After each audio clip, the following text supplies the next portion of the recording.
My dad is gone now, so why don't you get out of here too? Stay out of my life, forever. The voice hurling insults at me over the phone was my daughter, with whom I'd spent over 10 years. Alice, my husband's daughter from a previous marriage, had dramatically changed her attitude towards me, her stepmother, once she started living on her own.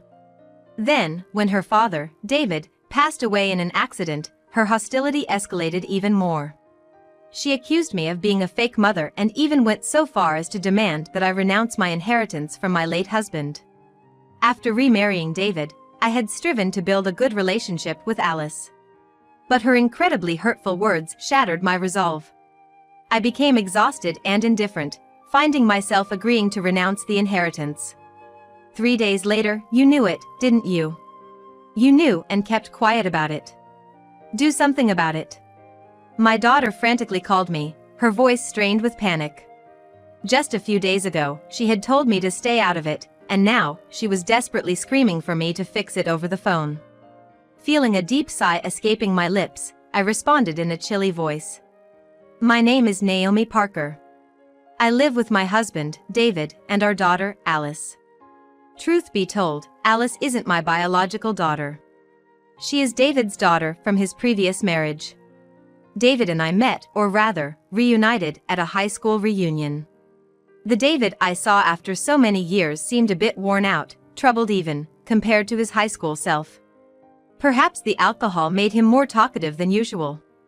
About a month before the reunion, he quietly told me that he had divorced his wife and was now raising his daughter alone.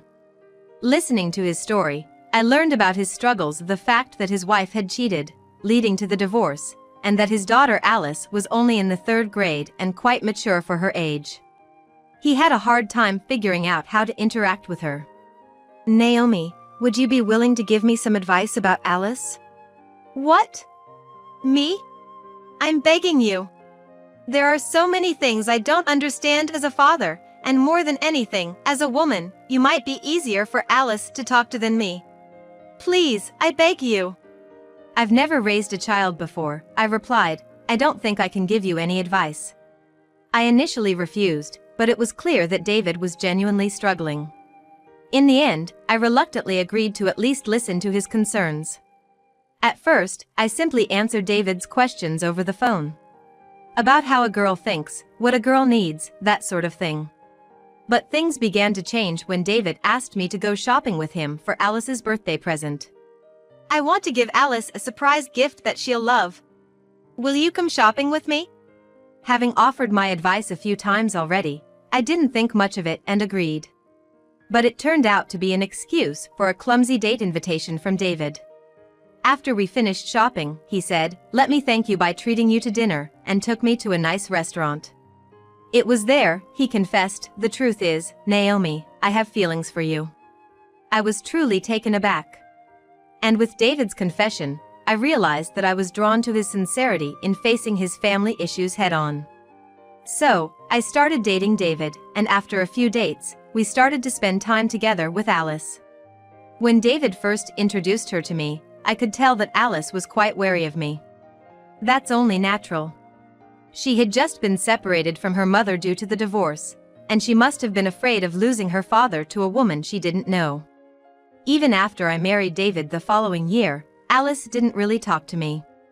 Sylvia, a classmate of mine and David's, would occasionally call me out of concern. "How's it going? Have you gotten a little closer with Alice? You guys haven't been arguing, have you?" Not at all. Even if I start a conversation, it ends with just a yes or no. It would be nice if we could even argue enough to sustain a conversation. Well, that's true. I often consulted with Sylvia because she also had a daughter Alice's age. Girls are difficult, aren't they? They seem mature for their age. So, I shouldn't think of her as a kid? That might be right. You probably shouldn't treat her too much like a kid. Sylvia, who gave me advice based on her own experiences, was a real godsend. Moreover, it turned out that Sylvia's daughter and Alice went to the same elementary school. You suddenly became a mother to a 9-year-old, don't rush. That's right, it all comes down to that, doesn't it? I sighed. I felt dejected, thinking that there was nothing I could do and time would eventually resolve things. David was also very concerned about the rocky relationship between Alice and me. Therefore, we decided to go on a family trip to the seaside, hoping it would serve as a turning point. This is a beach where you can find beautiful stones, I heard. Beautiful stones. I definitely want to find them. That day, Alice, trying to keep her distance from me, started searching for stones desperately by her dad's side. I felt a little sad at this distance, but I too began searching for stones. If I found a pretty stone, I thought of presenting it to Alice. Nothing, there's nothing. True, though we find quite a lot of beautiful seashells. Seashells? She must have been so engrossed in looking for stones that she didn't notice anything else. Alice looked up and glanced at my hands. Show me the beautiful seashell. Sure, here. Wow. In my palm was a beautiful pink seashell. That's true. It's so beautiful. If you like it, Alice, you can have it. Really?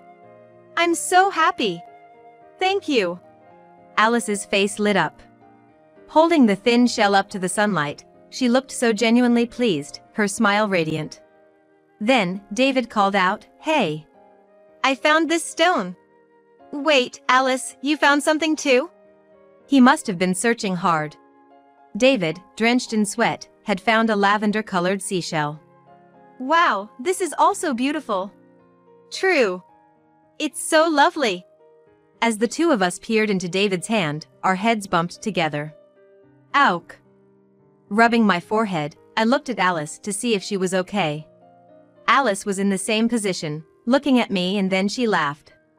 It's okay, Alice, are you all right? Yeah, I'm fine. Then, with the pink shell in her right hand and the lavender shell in her left, she looked up at David and me, saying, "I'll treasure these." I feel that from that day onwards, the distance between Alice and me gradually shortened. Wishing to be closer with Alice, whenever the three of us were together, I made a point to talk with Alice more than with David. We would share thoughts about our favorite cartoons and comics. She would tell me about the school lunches she loved. We would share our dislikes, and David would give Alice and me some time to spend just the two of us. We would shop for clothes together, visit cafes with delicious limited edition sweets, and go to see movies. Slowly but surely, the look of caution and restraint on Alice's face began to fade. By the time Alice became a high school student, people around us would say, "What a wonderful family you are." I was genuinely delighted. However, once Alice started college and began living alone, she started distancing herself from me again. The responses to my text messages checking up on her were often curt and short. Even when she occasionally visited home, she mostly spoke to her father, David, and hardly talked to me. I tried to create opportunities to talk to her, like delivering her allowance in person instead of transferring it, but she would only say, "Just transfer it next time." She left no room for conversation. I tried serving her favorite foods, but she would just eat in silence. Although she treated other people normally, I could feel her attitude towards me gradually cooling down. David noticed it too, and we would discuss whether it might be her time of growing apart from parents. But even though her attitude towards her father did not change, it did not seem convincing as the reason why she was only cold to me. The joy of my daughter's return home gradually began to feel burdensome. Then, an incident occurred during the summer vacation of Alice's junior year in college. David suddenly passed away due to a work accident. Receiving the call from his company, Alice and I rushed to the hospital, but David was already lying on the bed, a white cloth covering his face. The sudden farewell, the sadness of not being able to spend his last moments together. Various emotions welled up, and both Alice and I could not stop our tears. But I had to proceed with my husband's funeral. As we struggled to keep pace with our emotions, I moved forward with the funeral arrangements, and the day arrived. Alice couldn't even stand up to speak, she simply continued crying beside her father's casket. Wanting to comfort her, I softly approached and reached out to touch her shoulder. That's when it happened. "Don't touch me!" Alice violently brushed off my hand. Then, glaring at me, she vanished into another room. It was shocking. The loss of my husband was shocking enough, but on top of that, the strong rejection from my daughter struck my heart hard. In a state of shock, I somehow managed to fulfill my duties as the grieving spouse, bid farewell to my husband, and just as I finally took a breather. During his life, my husband was greatly indebted to his aunt and uncle, who came to see me, saying, "Naomi, this must have been very tough for you with it happening so suddenly." Moreover, other relatives began to gather around me, and naturally the conversation turned to David's inheritance. Afterward, they each left, telling me, "If there's anything we can do to help, don't hesitate to ask." Left behind were just Alice and me. I was truly exhausted and was heading to my bedroom to rest when it happened. "Now that Dad's gone, you should leave too." "Excuse me? I've always hated your pretend mother act. You're nothing more than a fake. What did you just—" Alice's words pierced my heart. Turning pale, I endured as she continued to hurl accusations.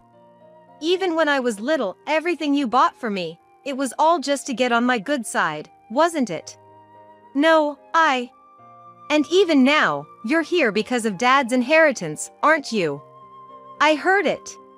I heard the aunt and uncle saying that Dad left behind a fortune of $3 million. Alice, that's not. I will never give it to you.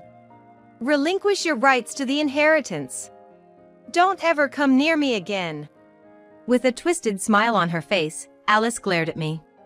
I realized I couldn't take it anymore. "As you wish, I will relinquish my inheritance rights. I'll leave this house and everything related to your father to you. I won't have anything more to do with you." Upon hearing my words, Alice laughed with a triumphant expression. I might have imagined it, but there seemed to be a sense of relief in her expression. The next morning, I gathered my belongings and returned to my parents' house. But 3 days later, Alice, who had said to not involve herself with her, called me. "Hey! What's going on?" "What are you talking about?" "Dad's inheritance. You tricked me, didn't you?" I sighed deeply at her frantic voice. In fact, David's inheritance was indeed $3 million, but it was in debts. On the day of the funeral, the relatives and I discussed that due to David's business failures, there was a debt of $3 million, and we should renounce the inheritance of the debt as soon as possible. Having only heard fragments of the conversation, Alice had apparently assumed that $3 million was coming her way. Moreover, she had incurred a debt of $5,000 through credit card loans. Facing her own debt and the impending pile of her father's debts, Alice was in a frenzy. "You knew, didn't you? You knew it was $3 million in debt and you stayed silent. Do something." Yes, I knew. And I also knew about the $5,000 debt that Alice had incurred, which I learned from Sylvia's daughter. I had planned to relinquish David's inheritance, take on Alice's debt, and support each other as we moved forward in life. But, after the altercation at the funeral, I realized that such a life was impossible. So I told her, "You were the one who said to stay out of it. You and I are strangers now, and I can't help you anymore." Interrupting Alice, who was screaming something on the other end of the phone, I quietly hung up and blocked her number. It had been almost 3 months since David's funeral. Having renounced the inheritance, I had moved out of the family home and was living alone in a small apartment. I had set up a picture of him, a vase of flowers. "I'm sorry, I couldn't protect your precious daughter," I told the picture of David. I had been filled with regret ever since I had fought with Alice over the phone and ended our relationship. Despite knowing that Alice was already in debt, I had pushed her away when she ended up taking on even more debt. Lost in thought and feeling uneasy, the phone rang. It was Sylvia. "Naomi, Alice is in serious trouble." The panicked message Sylvia conveyed was as follows. Alice had been so shocked by the $3 million in debt that she had become a recluse, unable to do anything. Obviously, she hadn't been able to renounce the inheritance. I had assumed that Alice had done so after the incident. "You have to apply to renounce the inheritance within 3 months, Naomi. What are we going to do?" I felt as though I was going to faint upon hearing Sylvia's words. It was almost 3 months since David's funeral. If we didn't hurry, Alice would definitely end up with a debt of $3 million. But I couldn't respond immediately.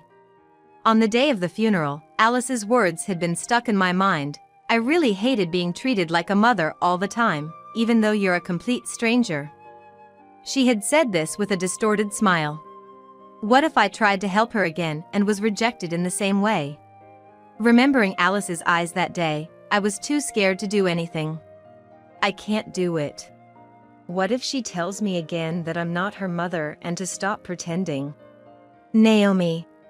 Then it happened. Just when I couldn't bring myself to rush to Alice, the pendant that my husband had given me, which was placed near his picture, fell. Out of the blue, I decided to open the pendant.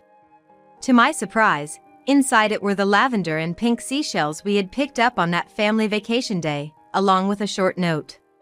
Apparently, David had secretly kept what Alice had discarded. The letter read, "We were able to become a family thanks to these stones and shells that day. I hope we can always stay as a family and get along well," written in David's handwriting. I was overwhelmed with tears. That's right, I wanted to be Alice's real mother. I remembered that I wanted to be a real family with David's letter. Rushing to the apartment where Alice was living alone, I rang the doorbell. Alice, who looked terribly worn out, opened the door. "What are you here for now?" Her eyes were full of hatred for me. She didn't listen to what I had to say and tried to send me away. "You're the one who abandoned me when I asked for help. What are you doing now? Just leave me alone." She said this and began throwing whatever was close at hand. I was on the verge of breaking down under the weight of her rejecting gaze. But, in truth, I don't want to give up on you. I don't want to give up on being your mother. Yes, there were things about your behavior back then that made me think. There are parts that I still can't accept. Feelings that are hard to forgive. However, my feelings of love for Mika as my daughter, and my feelings of cherishing her, were real emotions inside me. I reached out to hug Mika, pouring out all my feelings that I'd held in until now. "So, that's why, I want to live with you from now on, I want that." Hearing this, Alice stopped throwing things. Perhaps she couldn't hold back any longer. And she began to sob violently in my arms while she thrashed about. And, while crying, she told me that when she first saw my face, she was scared. That she might lose the memories and time she had with her real mother. That she knew I was kind to her. That it was painful not being able to accept that, even though she knew. Because it was painful, she had to convince herself that my kindness was hypocrisy. She's just doing it to be liked by Dad. The arm of Alice, who until then had been pushing away from me, I felt wrap around my back. We cried out loud as we hugged each other. The next day, we rushed to see the lawyer. The lawyer who had informed Alice about her father's debt. The lawyer told us he had been waiting for Alice's request to disclaim the inheritance. And he immediately started on the necessary procedures. In the end, Alice's disclaimer of inheritance was just in time. It was fortunate that Alice had received an explanation about David's remaining debt from the lawyer 3 days after the funeral. I turned pale when I heard that the application deadline for the disclaimer of inheritance is 3 months, but the start date of that deadline is not the day David passed away, but the day Alice properly learned about the debt. Thanks to the difference of those few days, we were somehow able to prepare the application in time. I am truly grateful to the lawyer for responding to our sudden request.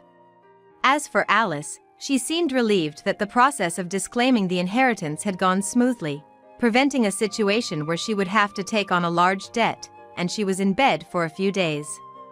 After she was able to get up, she seemed to be overly cautious around me.